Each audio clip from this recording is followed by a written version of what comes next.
When you're in your flow, your genius comes through. The ideas pour out of your head and into your work. But often, this isn't the case. You don't feel motivated, you easily get distracted, and you have no idea if you're heading in the right direction. So how do you get out of this slump and back into your creative flow? Hello, I'm Matthew Encina, and in this video, I'll share the 5 things that have helped me stay inspired, focused, and consistently put out work I'm happy with. Thanks to Webflow for sponsoring this video.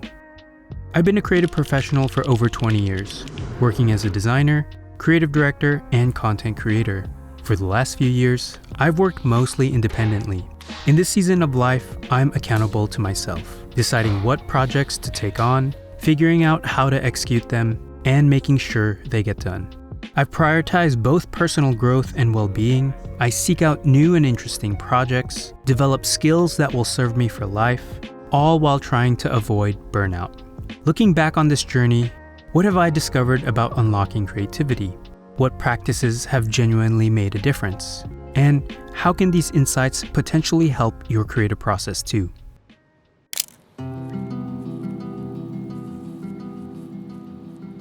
Have you ever felt like your life was on autopilot, or that your creative work lacks direction?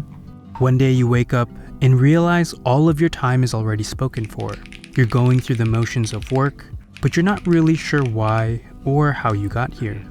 Once you have this revelation, you know something has to change, but you aren't sure what to change or where to go next. This is where I found myself in 2021. At the time, I was at the best job I ever had. I was working on incredible projects, and it led to so much personal growth. But after 10 years, and with changing internal and external conditions, it eventually dried up for me. I was doing the work, but I wasn't feeling fulfilled. I stopped growing. How did I end up here? What did I really want? What would make me happy? I went through a deep process to determine my next steps, exploring different paths and carefully evaluating each option. Though it was a difficult decision, this process gave me incredible clarity about what I truly want for my creative career. Insights that remain relevant for me today. It became my true north. I created a whole video about why I quit and my decision-making process, which I'll link to in the description. My journey boiled down to asking myself a few key questions about different aspects of my life. What do you want? Why do you want that? And how can you achieve that? Often we operate with only a vague idea of what we want, but fail to develop it beyond an abstract concept. Understanding why you want something and spending the time thinking about how to achieve it transforms that abstract concept into a real and viable path. It becomes a clear direction to follow, your true north in life. It took me over a year to find clarity in those questions and discover my path forward. You don't have to figure it out immediately, and your direction can always evolve. But taking the time to reflect, especially when you reach an impasse in your life, creates the foundation for where you'll invest your time and energy. When you understand your why, you gain both clarity and conviction. You develop an internal compass that helps you navigate opportunities by simply asking yourself, should I be working on this? This makes it easier to filter out the noise, focus on meaningful work, dive deep, and achieve your creative flow. When we create, we crave stimuli. We seek inspiration, research, and ideas to connect to concepts. But do you ever feel overwhelmed by it all? Do you find yourself spending more time consuming content than creating it? There's no shortage of inspiration out there, and sometimes I find myself endlessly scrolling and saving content, unknowingly slipping into digital hoarding under the guise of seeking creative fuel. Without a clear purpose, I invest countless hours with nothing to show for it, becoming distracted and ultimately consuming far more than I create. One thing that helped me was something I read in Jim Kwik's book, Limitless. In a chapter focused on reading attention, he highlighted a common problem. He says, have you ever read a page in a book, arrived at the end, and could not recall what you just read? He explains our brains are constantly overstimulated and naturally filter information, allowing in only what seems relevant. To improve retention, Jim Quick says, prepare your brain by directing its focus on specifics when consuming information. Ask yourself these simple questions. How can I use this? Why must I use this? And when will I use this? This was eye-opening for me because it not only improved my reading retention, but also transformed how I consume all content. Now, when starting a new project, I intentionally curate my creative stimuli by focusing my intake on very specific needs. For instance, I've been designing a new keyboard at Mode, and at each stage of the process, I have a different focus. In the beginning, I focused solely on the form, so I prep my mind to seek out elements relevant to that aspect of the project. For a few weeks, I became fixated on form-related details. I studied the continuous lines that flow through well-designed cars. I examined the material combinations and surface treatments on products. I paid attention to shapes and curves, particularly the subtle beauty of concave surfaces. By preparing my mind with a specific lens and a clear prompt, I was able to filter out distractions and focus only on the most relevant information. Once I've gathered what I need, I completely shut down the intake. I delete social media apps from my phone, close my books, and begin the process of synthesizing everything I've consumed into my creative work. When you approach your work with a specific question in mind, answers naturally emerge. By eliminating distractions, you create the mental space needed to fully immerse yourself in your creative process. Alternating between periods of intake and output establishes a healthy balance, keeping you both inspired and consistently productive. Having good tools helps you express your creativity. That's why designers and marketers use Webflow, the sponsor of this video. Webflow is a website experience platform that empowers creative professionals to visually build stunning, high-performance websites with advanced interactions. Some of today's most engaging sites incorporate motion because it captures attention, helps tell stories, and makes the web fun again.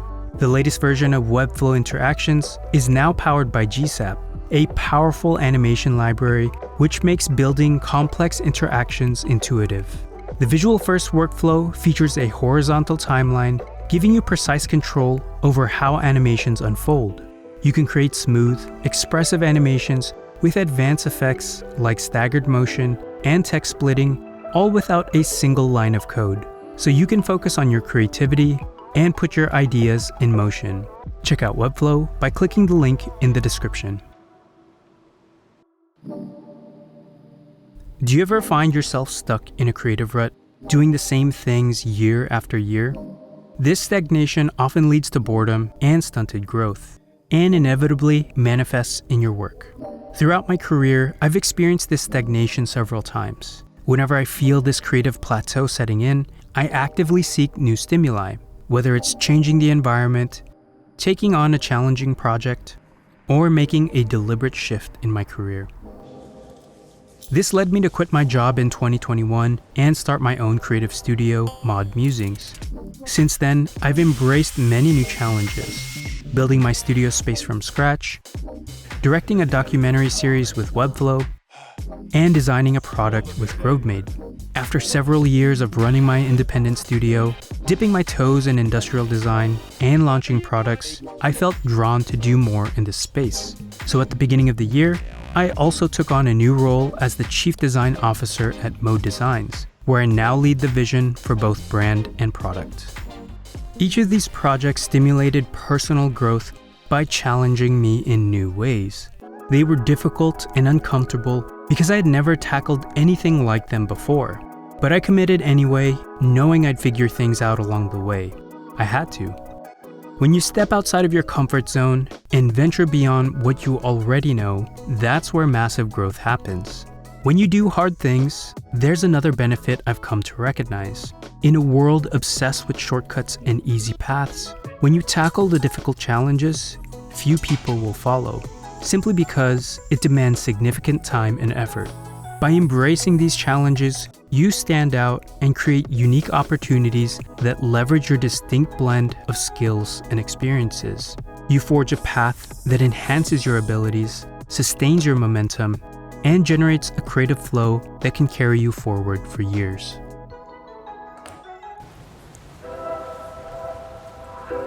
When you're working on a project, do you ever have that inner dialogue creep up? This could be better. Maybe I should change the color of that, but that will look bad with the other colors. That's not landing how I want it to. I think I messed up the whole thing. I should just throw this in the trash. I suck. No one's gonna like this. This isn't gonna work. Why bother finishing it? You want those voices to shut up so you can do the work, but you feel they're actually valid truths. This struggle is especially difficult when working alone. You end up getting in your own way, your excessive self-criticism prevents you from sharing your work, or worse, leads you to abandon your creative pursuits altogether. For a large portion of my career, I've either worked for someone or been the one delegating work. In these team situations, there are clear roles between the person creating and the one giving feedback. I found this structure naturally separates the making from the feedback loop, giving the team a clear process for creating and refining the project to completion. When working solo, I've had to be both the creator and the critic. Learning to separate these roles has been crucial for my creative flow. Now I deliberately alternate between making and reviewing. I do a sprint of work without judgment until reaching a natural stopping point, then switch to critic mode with fresh eyes. I treat my work as if I'm reviewing my colleague's project, giving specific, actionable feedback for my next sprint of work. This approach works because our two mental voices, creator and critic, both offer value, but not simultaneously. If your inner critic disrupts your flow, schedule dedicated periods where your creator works uninterrupted. I aim for 2 to 3 days. Let the work come out of you, raw and unfiltered, focusing on output and exploration. Then switch gears with structured review sessions where your critic can constructively evaluate what you've created, focusing on refinement. When providing yourself feedback, consider the following. What are the project's goals, challenges, and context? How effectively does your work address these elements? Which areas need refinement, and what specific steps can you take to improve them? By the end, create a clear list of action items to complete before your next review. When you respect the voices in your head and give space for each to do their work, then you'll get out of your own way so your creative and your critic can flow through you. Often, our creative pursuits begin as hobbies, things we're genuinely interested in and find tremendous joy from. But have you ever felt that turning your hobby into a career has taken the fun out of it? Do you still make room for play? Outside my career, I've always kept a hobby that's purely about play. I've been breaking since 1999, and while I once approached it competitively, I've now intentionally shifted to dancing purely for expression. At 40, I've embraced dance as a playful escape, with no expectations beyond showing up and having fun. It's become a weekly ritual where I can focus on creative explorations without pressure. It helps my mind think in other dimensions, about shapes, textures, tempos, and rhythms. Having this exercise feels like it clears out any residual thoughts stuck in my mind from work. This playful approach has led me to explore entirely new dance styles like hip-hop and house. Being a beginner at something again is humbling. It opens my mind to different forms of creative expression and reminds me that there's always more to learn, regardless of age or experience. In life, not everything needs to be monetized. Joy can be the outcome of your creative pursuits. Maintaining a hobby free from career or financial pressure benefits your mental health. It provides personal time to yourself or connects you with a like-minded community. A hobby gives you a creative outlet to play freely, serves as a refreshing escape from work, and creates balance in your life.